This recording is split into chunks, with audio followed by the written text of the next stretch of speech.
Baik, bismillahirrahmanirrahim. Assalamualaikum warahmatullahi wabarakatuh. Alhamdulillah. Waalaikumsalam. Wabihi nasta'inu ala umuri dunya waddin. Wassalatu wassalamu ala asrafil anbiya'i wal mursalin sayyidina Muhammadin wa ala alihi wa sahbihi ajmain. Amma ba'd. Pertama-tama, marilah kita panjatkan puji dan syukur kehadirat Allah Subhanahu wa taala karena atas limpahan nikmat dan karunia ini kita bisa berkumpul dan berdiskusi serta mendengarkan diskusi pada kali ini. Tak lupa sholawat beserta salam, semoga tercurah limpahkan kepada junjungan alam, yakni Habibana wa Nabiyana wa Maulana Muhammad Sallallahu Alaihi Wasallam. Kepada keluarganya, para sahabatnya, para tabi'in tabiatnya, hingga mudah-mudahan sampai kepada kita selaku umatnya, yang insya Allah mendapatkan syafaatul udmah kelak di yaumil akhir nanti. Amin ya Allah ya Rabbal alamin. Sebelumnya izinkan saya memperkenalkan diri terlebih dahulu. Saya Henry Herdiana, bertindak selaku moderator sekaligus Master of Ceremony pada presentasi pada kali ini. Sebelumnya kami akan memperkenalkan diri terlebih dahulu. Kami dari kelompok 4. Mohon maaf, kami dari kelompok 3, kelas C, Ekonomi Syariah. Yang pertama beranggotakan Rista Amalia Kurnia, kedua Henry Herdiana, ketiga Dianisa Dwi Imanda, keempat Isti Restiani, dan yang kelima Sahla Wulida Muharramah. Kami akan mempresentasikan mengenai Pancasila sebagai dasar nilai pengetahuan ilmu. Adapun susunan acara pada kali ini yaitu pembukaan. Yang pertama pembukaan, kedua penyampaian materi, dan ketiga penutup. Untuk membuka sesi presentasi pada kali ini, alangkah baiknya kita membacakan basmalah bersama-sama. Bismillahirrahmanirrahim. Baik, untuk yang pertama akan dijelaskan oleh Rista mengenai hakikat ilmu pengetahuan. Kepada Rista Amalia Kurnia di sini.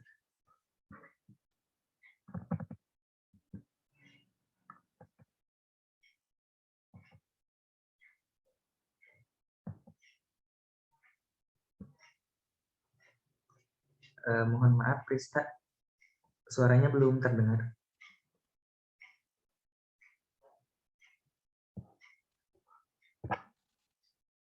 Pengetahuan. Nah, ilmu itu mengandung 3 kategori, yaitu hipotesis, teori, dan dalil hukum. Nah, selanjutnya, apa itu pengetahuan? Secara etimologis, pengetahuan berasal dari kata dalam bahasa Inggris, yaitu knowledge. Dalam Encyclopedia of Philosophy dijelaskan bahwa definisi pengetahuan adalah kepercayaan.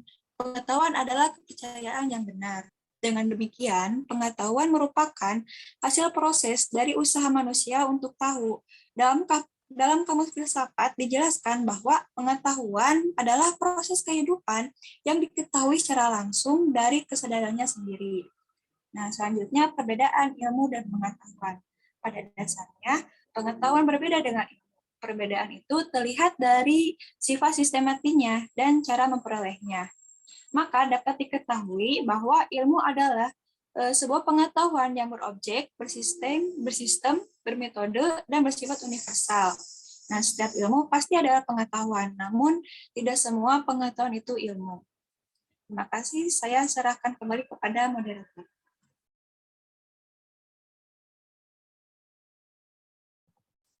Baik, terima kasih kepada Rista Amalia Kurnia yang telah memaparkan penjelasannya mengenai hakikat ilmu pengetahuan.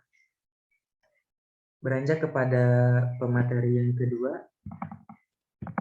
mengenai perkembangan iptek yang akan dijelaskan oleh Dianisa Dwi Imanda. Kepada Dianisa, saya silakan. Terima kasih kepada moderator. Di sini saya akan menyampaikan materi mengenai perkembangan iptek. Yang pertama, pada zaman pra-Yunani kuno. Di zaman ini, manusia masih menggunakan batu sebagai peralatan. Oleh karena itu, zaman ini disebut juga zaman batu. Zaman ini berkisar antara 4 juta hingga 20.000 tahun yang lalu. Kemudian, di zaman Yunani kuno, Yunani pada masa itu dianggap sebagai gudang dari ilmu dan filsafat. Yang ketiga, zaman abad pertengahan. Semboyan yang berlaku bagi ilmu pada masa ini adalah ansilia, teologi, atau abdi agama. Ilmuwan pada masa ini adalah para teolog kebanyakannya. Kemudian pada zaman Renaissance. Zaman ini ditandai sebagai era kebangkitan ilmu pengetahuan yang berkembang pada masa ini adalah di bidang astronomi. Yang kemudian pada zaman modern. Zaman modern ditandai dengan berbagai penemuan dalam bidang ilmiah. Yang terakhir, zaman kontemporer di abad 20 dan seterusnya. Zaman ini, fisikawan termasyhur yakni Albert Einstein.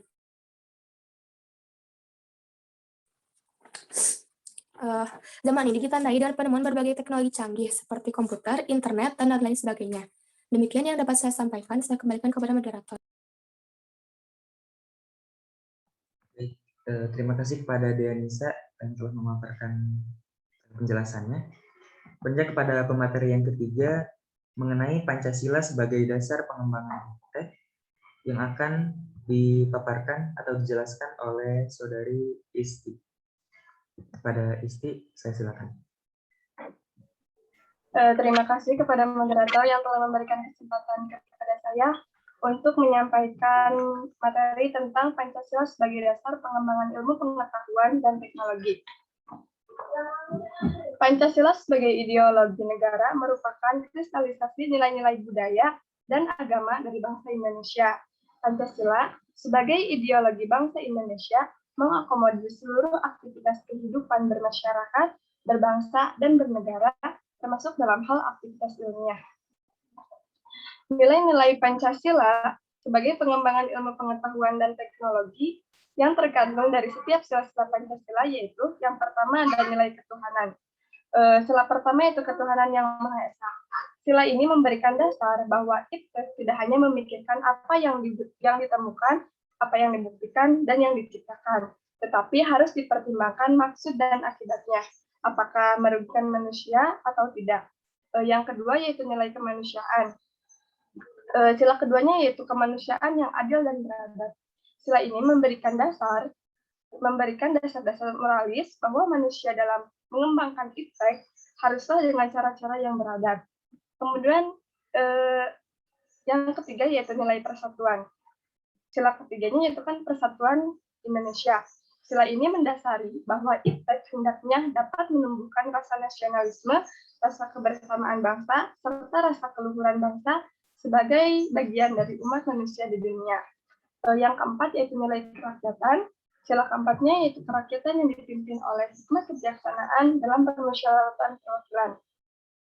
Sila ini mendasari bahwa pengembangan iptek haruslah bersifat demokratis. Artinya, ilmuwan memiliki kebebasan untuk menghormati dan menghargai kebebasan orang lain. Yang kelima yaitu nilai keadilan. Sila kelimanya yaitu keadilan sosial bagi seluruh rakyat Indonesia.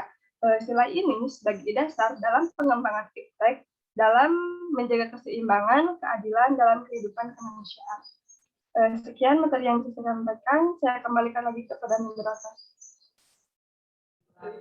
Baik, terima kasih kepada Saudari Isti yang telah memaparkan materinya. Selanjutnya kita beranjak kepada pemateri yang keempat, itu mengenai urgensi Pancasila sebagai dasar nilai pengembangan ilmu, beserta alasan diberlakukannya Pancasila, yang akan disampaikan oleh Saudari Sahla Wulida Muharromah. Kepada Sahla, saya silakan. Baik, terima kasih kepada moderator. Untuk materi selanjutnya yaitu yang pertama mengenai urgensi Pancasila sebagai dasar nilai pengembangan ilmu. Ada 3 faktor yang menyatakan bahwa ilmu pengetahuan itu bebas nilai, yaitu ilmu harus bebas dari pengandaian-pengandaian, kemudian yang kedua perlunya kebebasan usaha ilmiah, yang ketiga penelitian ilmiah tidak luput dari pertimbangan etis. Kemudian Pancasila sebagai landasan etika pengembangan iptek adalah yang pertama, pengembangan iptek terlebih yang menyangkut manusia haruslah selalu menghormati martabat manusia. Nah, misalnya itu dalam rekayasa genetik. Yang kedua, iptek haruslah meningkatkan kualitas hidup manusia, baik sekarang maupun di masa depan. Untuk yang terakhir, Pengembangan iptek hendaknya membantu pemekaran komunitas manusia, baik itu lokal, nasional, maupun global. Nah, dari uraian tersebut, Pancasila sebagai dasar pengembangan ilmu pengetahuan ini mengandung makna bahwa iptek tidak bertentangan dengan nilai-nilai yang terkandung dalam Pancasila, mengandung asumsi bahwa ilmu pengetahuan dan teknologi itu berkembang secara otonom. Kemudian, dalam perjalanannya itu dilakukan adaptasi dengan nilai-nilai Pancasila. Untuk yang kedua, yaitu mengenai alasan diberlakukannya Pancasila sebagai dasar nilai pengembangan ilmu. Pentingnya Pancasila sebagai dasar pengembangan ilmu ini dapat ditelusuri ke dalam hal-hal seperti yang pertama, adanya pluralitas, kemudian adanya dampak negatif kemajuan iptek terhadap lingkungan, yang ketiga adanya perkembangan iptek yang didominasi oleh negara-negara barat, dan yang terakhir adanya kerusakan lingkungan akibat iptek. Mungkin itu yang bisa saya sampaikan, saya kembalikan lagi kepada moderator. Baik, terima kasih kepada Syahla yang telah memaparkan materi ini. Kemudian kita beranjak kepada materi yang terakhir mengenai dinamika dan tantangan Pancasila sebagai landasan pengembangan iptek. Yang kedua yaitu mengenai implementasi Pancasila sebagai pengembangan ilmu ekonomi syariah yang akan dijelaskan oleh saya sendiri.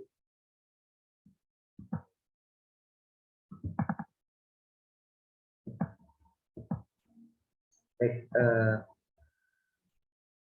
untuk yang pertama yaitu dinamika dan tantangan Pancasila sebagai landasan pengembangan iptek. Pancasila sebagai landasan pengembangan ilmu belum dibicarakan secara eksplisit oleh para penyelenggara negara sejak Orde Lama sampai era Reformasi. Tantangan terhadap Pancasila sebagai dasar pengembangan iptek di Indonesia yaitu yang pertama, kapitalisme yang menguasai perekonomian dunia. Yang kedua, globalisasi menyebabkan lemahnya daya saing dan pengembangan iptek. Yang ketiga, konsumerisme menyebabkan Indonesia menjadi pasar bagi produk negara lain yang lebih maju. Dan yang keempat, pragmatisme yang berorientasi pada tiga ciri. Nah, kemudian implementasi Pancasila sebagai pengembangan ilmu ekonomi syariah. Ekonomi syariah merujuk pada situasi kompleks dan rumit. Bila dihadapkan pada fenomena pengelolaan market maupun wacana yang lebih luas regulasinya, implikasi dan solusi ekonomi syariah. Secara teoritis, konsep perekonomian ini ingin mensejahterakan, tetapi dalam praktik kasusnya, relasinya dengan negara, globalisasi ekonomi menciptakan kekuatan-kekuatan bioekonomi ekstranasional yang cenderung hanya memanfaatkan kata syariah sebagai dasar untuk menghalalkan segala tindakan. Kemudian perekonomian syariah dalam perspektif Pancasila menjadi penting untuk diangkat dengan pertimbangan ekonomi syariah. Berkembang di Indonesia banyak dikelola oleh swasta, menunjukkan di mana posisi negara dalam konteks ini. Seiring dengan meluasnya isu desentralisasi, menguatnya dukungan masyarakat terhadap ekonomi syariah, mengingat ekonomi syariah bukan hanya menamakan atau melabelkan kata syariah dalam usahanya, melainkan memerlukan ketentuan Al-Quran dan hadis sebagai sumber hukum. Mungkin cukup sekian presentasi dari saya, dan itu merupakan sebagai presentasi penutup pada presentasi kali ini. Saya Henry Herdiana selaku moderator, mohon maaf apabila ada kesalahan. Selanjutnya juga akan dijelaskan mengenai pesan-pesan mengenai terkait selama perkuliahan pendidikan Pancasila kali ini. Yang akan dijelaskan oleh Saudari Isti Restian. Kepada Isti, saya silakan. Terima kasih kepada moderator yang telah memberikan kesempatan kembali untuk saya menyampaikan kesan-pesan mewakili anggota kelompok 3. Kesannya selama pembelajaran pendidikan Pancasila selama 1 semester ini, alhamdulillah sangat menyenangkan, materinya mudah dipahami, dan tidak terlalu membuat bosan. Selanjutnya, pesannya semoga ilmu yang telah kita dapat diimplementasikan dalam kehidupan sehari-hari dan dapat bermanfaat bagi semua. bagi orang lain juga. Sekian, saya kembalikan kepada moderator. Baik, terima kasih banyak kepada Saudari Isti.